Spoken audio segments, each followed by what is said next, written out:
दोस्तों आइए आज सुनते हैं महात्मा बुद्ध और उंगली मार डाकू की कहानी। लोगों को मारकर उनकी उंगलियां काटकर माला पहनने वाले श्रावस्ती के खूंखार डाकू को सभी उंगली माल के नाम से जानते हैं, लेकिन उसके बचपन का नाम उंगली माल नहीं था और न ही वह बचपन से हिंसक प्रवृत्ति का था, बल्कि वह एक भटका हुआ विद्वान ब्राह्मण था जिसे गुरु के श्राप के कारण लोगों की हत्याएं कर उंगली काटनी पड़ी और इस कारण उसका नाम उंगली माल पड़ा।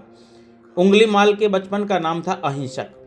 उंगली माल का नाम अहिंसक रखा गया था। कहा जाता है कि कौशल नरेश सम्राट के प्रसन्नजीत दरबार के राजपुरोहित के घर पर अहिंसक का जन्म हुआ था। उसके जन्म से पूरे घर पर आनंद ही आनंद था, लेकिन जब परंपरा के अनुसार बालक के जन्म कुंडली बनवाने के लिए सभी राज ज्योतिषी के पास गए तो भविष्यवाणी सुनकर हैरान रह गए। राज ज्योतिषी ने बताया कि जिस अशुभ योग में बालक का जन्म हुआ है, ऐसे लोग डाकू या हत्यारे बनते हैं।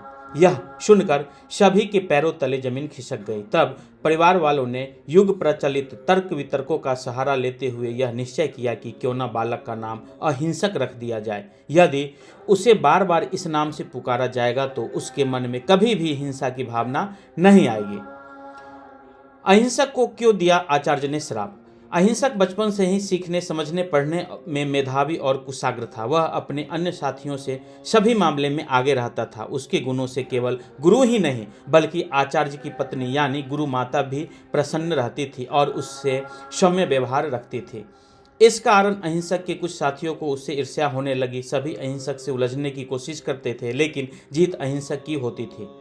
तब एक दिन उसके साथियों ने अहिंसक को नीचा दिखाने की योजना बनाई और आचार्य के मन में अहिंसक के प्रति घृणा भाव उत्पन्न करने के लिए कह दिया कि अहिंसक गुरु माता के प्रति कुदृष्टि रखता है। यह सुनकर आचार्य जी का क्रोध नियंत्रण में नहीं रहा और उन्होंने अहिंसक से कहा कि तुम में ब्राह्मण पुत्र कहलाने की योग्यता नहीं है। आचार्य ने अहिंसक को आदेश दिया कि तुम्हारी अंतिम शिक्षा तभी पूरी होगी जब तुम 100 व्यक्तियों की उंगलियां काट कर लाओगे और तभी तुम्हें दीक्षा मिलेगी। आचार्य के आदेश का अहिंसक इसका धर्मानुकूल पालन करने लगा और हत्यारा बन गया। अहिंसक कैसे बना डाकू उंगलीमाल जानते हैं।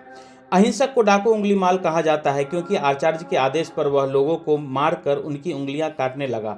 वह श्रावस्ती के जंगल में जाकर लोगों की हत्याएं करने लगा। वह जितनी हत्याएं करता था उसकी उंगलियां काटकर उसे मालाओं में पिरो लेता था, जिससे हत्याओं की गिनती की जा सकी और उंगलियां गायब न हो। इसी के कारण उसे उंगलीमाल का नाम मिला। गौतम बुद्ध से मिलकर उंगलीमाल बना भिक्षु।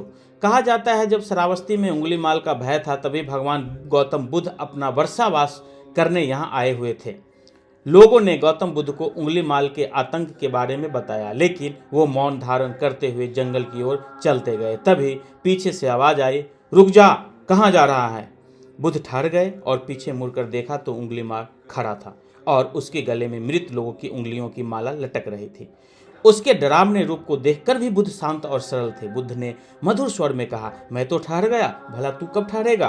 बुद्ध की निडरता और चेहरे पर तेज देख उंगलीमाल ने कहा, हे सन्यासी, क्या तुम्हें मुझसे डर नहीं लग रहा? देख, मैंने लोगों को मारकर उंगलियों की माला पहनी है। बुद्ध बोले, भला तुमसे क्या डरना? डरना ही है तो उससे डरो जो सच में ताकतवर हो। इस पर उंगलीमाल बोला, मैं एक बार में 10 लोगों का सर काट सकता हूँ। बुद्ध बोले, अगर तुम सच में ताकतवर हो तो जाओ पेड़ के 10 पत्ते तोड़ लाओ। उंगलीमाल ने तुरंत पेड़ से पत्ते तोड़ डाले और कहा, इसमें क्या है, कहो तो मैं पूरा पेड़ ही उखाड़ लाऊं। बुद्ध ने कहा, पेड़ उखाड़ने की क्या आवश्यकता है? अगर तुम सच में ताकतवर हो तो इन तोड़े हुए पत्तियों को वापस पेड़ में जोड़ दो। इस पर उंगलीमाल बोला, भला टूटे हुए पत्ते कैसे जुड़ सकते हैं? बुद्ध ने बड़ी सरलता से कहा, जिस चीज को तुम जोड़ नहीं सकते उसे तोड़ने का अधिकार तुम्हें कैसे मिला? यदि तुम मनुष्य का सिर जोड़ नहीं सकते तो उसे काटने में कैसी बहादुरी? यह सुनकर उंगलीमाल अवाक रह गया और बुद्ध से कहा, भगवान, मुझे अपनी शरण में ले लीजिए। यह कहते हुए उंगलीमाल ने अपने तलवार नदी में फेंक दिए और बुद्ध ने चरणों में जाकर गिर गया। भगवान महात्मा बुद्ध ने आ भिक्षु कहकर उंगलीमाल को दीक्षा दी। यह भगवान बुद्ध का चमत्कार ही था जिससे उंगलीमाल भिक्षु बन गया।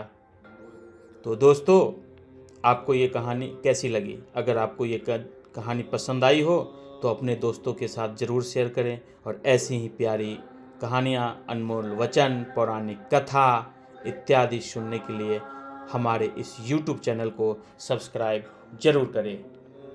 धन्यवाद। आपका दिन शुभ हो।